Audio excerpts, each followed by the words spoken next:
हम इस वीडियो में बात करने वाले हैं शुभ की फिलोसफी के ऊपर। वो जो भी कांड कर रहा था वो आखिर कर क्यों रहा था, उसके पीछे लॉजिक क्या था। उसी के साथ सीजन 2 की एंडिंग और सीजन 3 की पॉसिबिलिटी क्या क्या है उसके ऊपर भी चर्चा करेंगे, तो बने रहना।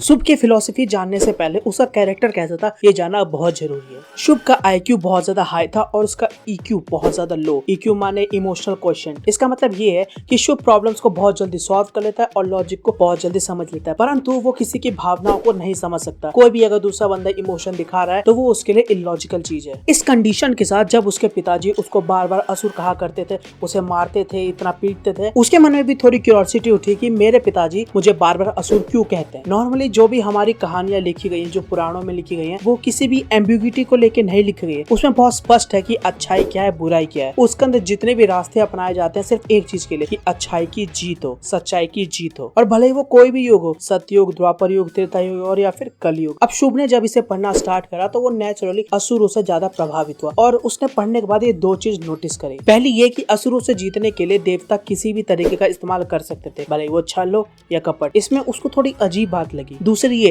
कि अगर हमारे ऊपर अभी देवता राज कर रहे हैं तो दुनिया में इतनी महामारी क्यों है, इतना पाप क्यों है, इतना दुख, इतना पीड़ा क्यों है, जब हमारे ऊपर एक देवता है जो ये सब देख रहे हैं और उनके लिए अच्छाई सबसे मायने रखती है, तो मुझे बचाते क्यों नहीं है। अब इन्हीं दो क्वेश्चन से शुभ की फिलोसफी का जन्म होता है। शुभ एक सिंपल सी चीज करना चाहता है, गवर्नेंस चेंज करना चाहता है। अब पहले देवताओं का राज चल रहा था पर दुनिया में इतनी प्रॉब्लम्स आई तो अब वो असुरों का राज लाना चाहता है। और वो असुर दुनिया में लाएगा कैसे? इंसानों के अंदर बुराई जगा के। सिर्फ यही एक चीज करने के लिए वो इतना खेल रचता है। खुद को कली का अवतार बताता है और कल्कि को इस धरती पे लाना चाहता है ताकि ये युग खत्म हो। और अपने किलिंग्स के द्वारा वो सब के अंदर एक असुर जगाना चाहता है ताकि जब एक युग ये वाला खत्म हो तो सबका सिर्फ एक ही धर्म हो, अधर्म। इसलिए तुमने नोटिस करा होगा कि अपनी कुछ विक्टिम्स को पकड़ता है, उनको चॉइसेस देता है और कुछ विक्टिम्स को डायरेक्ट ही मार देता है। कुछ विक्टिम्स को ये मारता है ताकि ये खुद को कली साबित कर सके और कली को ला सके, और जो दूसरे विक्टिम्स है उनको चॉइसेस देता है ताकि वो ऐसे सिचुएशन में जो असली इनका रूप है, जो डार्क रूप है, उसको ला सके। जैसे निखिल को दिया था, बाद में इस सीजन में नुसरत को दिया, बाद में एक अनंत को भी देने की कोशिश करता पर धनंजय उस रिमोट को तोड़ देता है। सही में बहुत दिनों बाद किसी एक कैरेक्टर को इतना ज्यादा एनालाइज किया है। अब बात करते हैं सीजन 2 की एंडिंग। और असुर का सेकंड सीजन 3 पॉइंट्स पे खत्म होता है। पहला, शुभ निखिल को एक कहानी सुनाता है। दूसरा, निखिल शुभ को मार देता है। और तीसरा, डीजे जाता है वृंदा से मिलने। इन तीनों पॉइंट्स को याद रखना, आगे वाली थ्योरीज इसी से रिलेटेड होने वाली है। पहली थ्योरी ये कहती है कि वृंदा ही अगली शुभ होने वाली है, यानी अगली कली वृंदा है। जैसा कि हमें शुभ ने अपनी स्टोरी में बताया था कि कली एक शरीर से दूसरे में ट्रांसफर कर सकता है। अगर हम इसको सिंपल और आज की लैंग्वेज में देखें तो उसका मतलब था कि कली का ये कॉन्सेप्ट जो शुभ ने बना रखा है उसको कोई भी फॉलो कर सकता है। और कली ही जैसे अपने अगले शरीर को चुनता है वैसे ही शुभ भी अपने अगले फॉलोअर को या फिर अगले कली को चुन सकता है। और बहुत ज्यादा चांस है कि उसने वृंदा को चूज करा हो। इसी थ्योरी में एक पॉसिबिलिटी और है कि वृंदा शुभ के बच्चे से प्रेग्नेंट हो। शुभ एक बार जरूर कहता है कि कली एक शरीर से दूसरे पे जा सके, तो हो सकता है उसका सिंबॉलिक मीनिंग ये हो कि अब वृंदा प्रेग्नेंट है और बाद में जाके कली, कि अब उसका बेटा या बेटी बाद में जाके कली होने वाले हैं। थोड़ा वाइल्ड है पर हो सकता है। दूसरी थ्योरी ये कहती है कि शुभ ने एक ऐसा AI क्रिएट किया है जो कि अब उसकी जगह लेगा। सेकंड सीजन में हमें क्लियर कर दिया गया कि शुभ ने आज तक जितने भी डिसीजन लिए हैं वो सब एक AI की मदद से लिए हैं। उसने एक ऐसा AI डेवलप कर लिया जो कि ह्यूमन बिहेवियर को बहुत ही प्रिसाइज मार्जिन से प्रेडिक्ट कर सके। तो उसके लिए भी एक ऐसा एल्गोरिथम बनाना मुश्किल नहीं होगा जो कि उसकी तरह सोच सके, उसको थिंक कर सके और उसी की तरह डिसीजन ले सके और उसके कलयुग खत्म करने के काम को आगे ले जा सके। तीसरी थ्योरी ये कहती है कि शुभ जिन सेनापतियों की बात कर रहा था वो नुसरत और वृंदा होने वाली है। वृंदा का तो ऑलरेडी शुभ के साथ कनेक्शन दिखाया गया है। इस सीजन में हमें दिखाया जाता है कि नुसरत पूरी तरीके से टूट चुकी है। जब उसको वो डिसीजन लेने के लिए कहा जाता है उसके बाद उसका जितने भी बिलीव्स उसने बना रखे थे सब शैटर हो चुके हैं। सीजन के एंड में हमें दिखाया जाता है कि नुसरत को शुभ का एक स्पेशल मैसेज मिल चुका है और जिस तरीके से उसने अभी मर्डर कर चुकी है तो इसकी भी पॉसिबिलिटी बहुत ज्यादा है कि अब नुसरत भी जो शुभ की फिलोसफी है उसमें बिलीव करने लग जाए और उसके काम को अब आगे बढ़ाए। यहाँ पे नुसरत की जगह तुम निखिल को भी रख सकते हो, पर यहाँ पे ये थ्योरी गड़बड़ा जाती है। कोई एक इंसान जो कि एक 3 निर्दोषों को बचाने के लिए अपनी बच्ची की जान दे सकता है वो अब ये काम क्यों ही करेगा? तो इसका पहला वाला पार्ट ज्यादा सेंस बनाता है। चौथी थ्योरी जो कि मैंने सोचा है,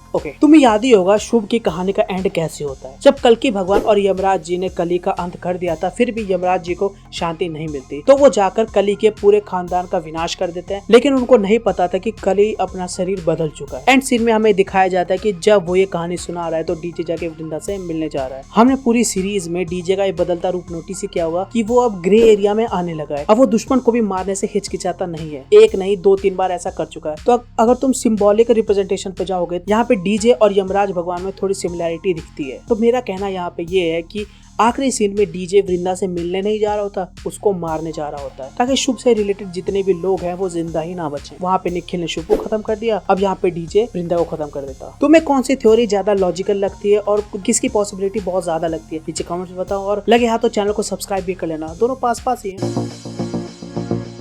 इन थ्योरीज के हिसाब से सीजन 3 के लिए ये 3 पाथ निकलते हैं। पहला, सीजन 3 की स्टार्टिंग इस इवेंट्स के तुरंत बाद ही स्टार्ट हो, जहाँ पे एक नया शुभ आ चुका है, एक नया कली आ चुका है और किलिंग्स फिर से स्टार्ट हो चुकी है और हमारी एक टीम फिर से उन किलिंग को सॉल्व कर रही है और किलर को पकड़ने की कोशिश कर रही है। दूसरा ये कि एक टाइम जंप आएगा और शुभ का बेटा या बेटी किलिंग्स को रिस्टार्ट करेंगे और अपने पिताजी के युग को समाप्त करने का सपना फिर से स्टार्ट करेंगे। तीसरा ये कि सीजन 2 स्टार्ट होगा एक नए असुर के साथ, जिसके अंदर टीम लगभग सेम ही होगी और वो एक नए किलर को ढूंढ रहे होंगे। तुम्हें कौन सी पॉसिबिलिटी सबसे ज्यादा इंटरेस्टिंग लगती है, कमेंट्स में बता देना। मैं अपनी बात करूँ तो तीसरी पॉसिबिलिटी मुझे सबसे ज्यादा इंटरेस्टिंग लगी। देखो, सीरीज का नाम असुर है, हम ऑलरेडी एक असुर के ऊपर बहुत ही ज्यादा बात कर चुके हैं, उसको बहुत ही ज्यादा एनालाइज कर चुके हैं। और फिलोसफी की बात करें तो हमारे इंडियन कल्चर में फिलोसफी भरी पड़ी है। तुम जहाँ भी ढूंढने जाओगे एक सिंपल आइडिया मिलेगा जिसके ऊपर पूरी सीरीज लिखी जा सकती है। और इन आइडियाज की हमारे कल्चर में कमी नहीं है, असुर की भी कमी नहीं है, दैत्यों की कमी नहीं है, राक्षस की कमी नहीं है। तो एक ऐसा नया किलर है जिसके ऊपर फिर से हम साइको एनालिसिस कर सके, इतनी ज्यादा बात कर सके और वो हमारे पौराणिक कथाओं से बहुत ज्यादा जुड़ा भी हो। तो फिर से एक नया कैरेक्टर देखना बहुत ज्यादा इंटरेस्टिंग होगा। तुम्हें क्या लगता है इसके बारे में, फिर से एक बार और कमेंट्स में बता देना। वीडियो पसंद आए तो इसको लाइक करो, अपने दोस्तों के साथ शेयर कर देना